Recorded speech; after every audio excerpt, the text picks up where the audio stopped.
उत्तराखंड में forest fire यानी जंगलों की आग की घटनाओं पर सुप्रीम कोर्ट ने केंद्र और राज्य सरकार को फटकार लगाई और तीखे सवाल पूछे। इससे पहले न्यूज लॉन्ड्री पर हमने उत्तराखंड में इस साल फॉरेस्ट फायर की घटनाओं, उससे हुए नुकसान और कारणों पर कुछ रिपोर्ट्स दिखाई, जिनके लिंक हम इस वीडियो के साथ शेयर कर रहे हैं। आप डिस्क्रिप्शन बॉक्स में उन्हें देख सकते हैं। इस रिपोर्ट में हम आज संक्षेप में आग के उन कारणों के बारे में बता रहे हैं जिन पर सरकार गंभीर नहीं है और वन विभाग संसाधनों की कमी को नाकामी की वजह बताता है। क्या आप जानते हैं कि जंगलों की आग से बचने और उसकी रोकथाम के लिए निरंतर निगरानी के साथ जो एक सबसे कारगर हथियार है वो है फायर लाइन या अग्निरेखा बनाना। फायर लाइन का मतलब जंगल को अलग अलग हिस्सों में बांटने वाली लकीर या गलियारा, जिसे बटिया भी कहा जाता है।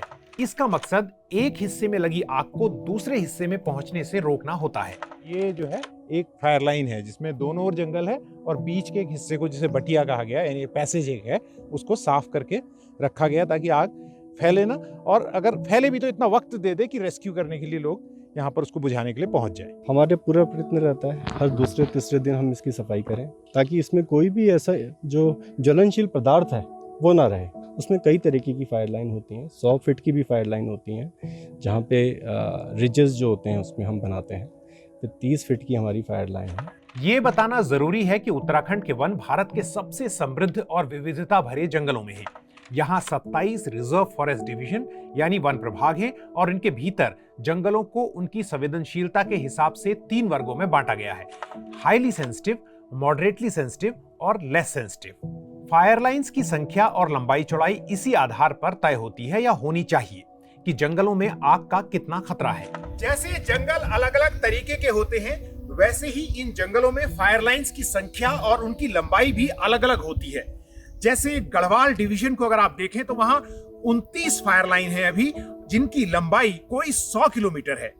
लेकिन अगर आप उत्तरकाशी जिले में जाते हैं और वहां अपर यमुना प्रभाग यानी उस डिवीजन को देखते हैं तो वहां 70 फायर लाइन है जिनकी लंबाई 266 किलोमीटर है। उधर पिथौरागढ़ डिवीजन में अगर आप चले जाएं तो वहां केवल 10 फायर लाइन है जिनकी लंबाई 15 किलोमीटर है। ये तो हुई कागजों की बात, लेकिन जमीन पर क्या हो रहा है? क्या इन फायर लाइंस को बनाने और उनकी निरंतर देखभाल का काम हो रहा है? न्यूज लॉन्ड्री ने इस बारे में पड़ताल की। एक सीनियर फॉरेस्ट अधिकारी ने हमें बताया, आजादी से पहले अंग्रेजों ने फायर लाइन बनाई थी। समय समय पर इनकी वैज्ञानिक समीक्षा होती रहनी चाहिए थी। वन विभाग के पास सैटेलाइट की सुविधा और ग्राउंड स्टाफ दोनों है। यह पता लगाया जाना चाहिए था कि कहाँ जरूरत है और वहाँ फायर लाइन बनती। 1980 के दशक में कोर्ट के आदेश के बाद 1000 मीटर से अधिक ऊंचाई पर हरे पेड़ काटने पर रोक लगा दी गई।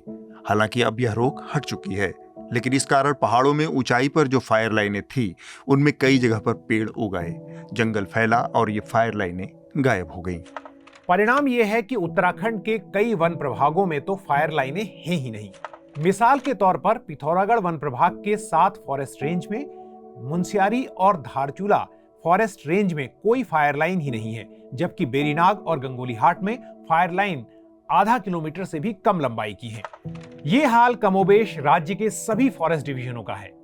वन प्रभागों का वर्किंग प्लान या कार्य योजना हर 10 साल में तैयार की जाती है, जिसके आधार पर उस क्षेत्र में फॉरेस्ट्री ऑपरेशन तय होते हैं। कोई आधा दर्जन फॉरेस्ट डिवीजन्स में कार्य योजनाओं को अभी अंतिम रूप दिया जा रहा है। पिछले कुछ सालों में सड़कों का जाल बिछने से पहाड़ों का स्वरूप बदला है और जंगल से गुजरने वाली ये सड़कें कई बार फायर लाइन की तरह भी काम करती हैं। अब एक और जंगल है और अगर उसमें आग लगती है तो बीच में बनी ये सड़क दूसरी ओर के जंगल को आग से बचा सकती है। लेकिन जंगलों के बदलते स्वरूप के बारे में सही जानकारी और डेटाबेस की कमी होगी तो जंगलों की आग से बचाव कैसे होगा? कैसे पता चलेगा कि कहां फायर लाइन चाहिए और कहां अब सड़क ही फायर लाइन का काम कर रही है? उत्तर कुमाऊं सर्किल के वन संरक्षक डॉक्टर कोको रोज ने न्यूज लॉन्ड्री से कहा, फायर लाइन जरूरी है, लेकिन यह फायर लाइंस होंगी तो आग लगेगी ही नहीं, ऐसा समझना भी गलत है। फायर लाइन आग को एक जगह से दूसरी जगह फैलने से रोकती हैं। इन्हें आप हर जगह नहीं बना सकते। इनका निर्माण रणनीतिक रूप से होता है। कई बार आग को रोकने के लिए हम काउंटर फायर लगाते हैं, वह भी आग को रोकने का एक प्रभावी तरीका है।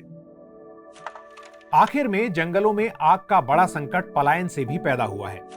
उत्तराखंड में 1000 से अधिक गांव पूरी तरह खाली हो चुके हैं और बहुत सारे गांव में इक्का दुक्का या 2-4 परिवार ही रहते हैं। इन्हें घोस्ट विलेज कहा जाता है।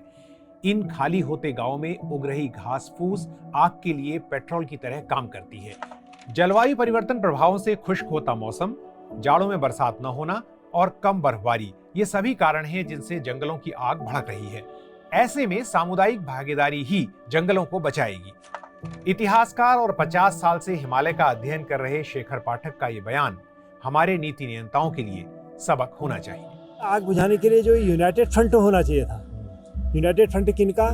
फॉरेस्ट डिपार्टमेंट नंबर 1, जनरल प्रशासन नंबर 2, ग्रामीणों का नंबर 3 और विद्यार्थियों का साइंटिफिक इंस्टीट्यूशंस का नंबर 4-5।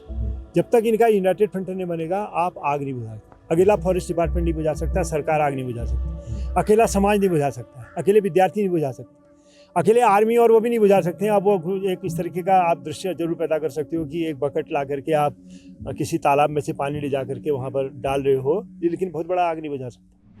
पत्रकारिता का नासूर बन चुके विज्ञापन के मॉडल को खारिज करके खबरों की इस दुनिया को बदलिए ताकि पत्रकारिता आपके लिए जवाबदेह बने। newslaundry.com/subscription पर क्लिक कीजिए और अपने मन मुताबिक पेमेंट का विकल्प चुनिए, क्योंकि हमारे सब्सक्राइबर्स का नारा है, मेरे खर्च पर आजाद हैं खबरें।